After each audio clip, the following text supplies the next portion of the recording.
If you're seeing the socket open error in Epic Games, don't worry, this is usually a launcher connection issue, and in many cases you can fix it in just a few minutes.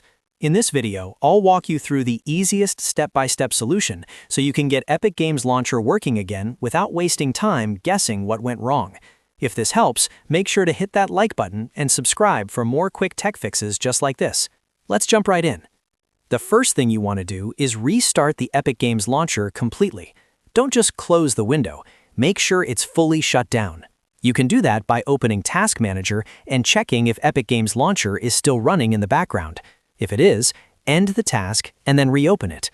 Sometimes a simple restart clears a temporary connection glitch that causes the socket open error. Next, check your internet connection. This error can happen when the launcher can't establish a stable connection to Epic servers, so make sure you're on a reliable network.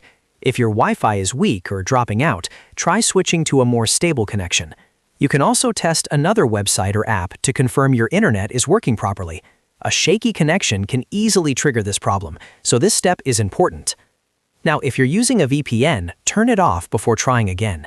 VPNs can interfere with Epic Games Launcher and block the network handshake it needs to connect properly. Once the VPN is disabled, close the launcher, reopen it, and see if the error is gone. In a lot of cases, simply disabling the VPN is enough to fix the socket open issue. If the problem still continues, the next step is to clear the launcher cache.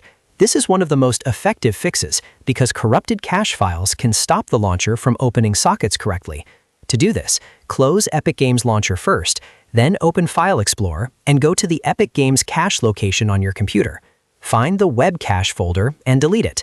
Don't worry, this does not delete your games. It only removes temporary launcher files that may be causing the issue.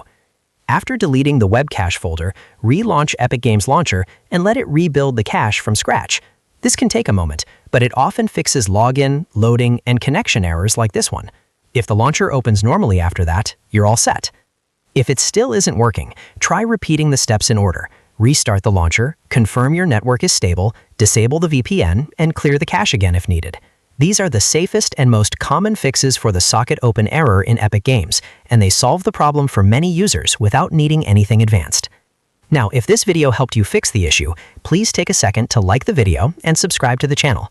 That really helps the channel grow, and it tells me to make more fast troubleshooting videos like this one. If you're still having problems, leave a comment below and I'll try to help. Thanks for watching, and I hope you're back in Epic Games without the socket open error now.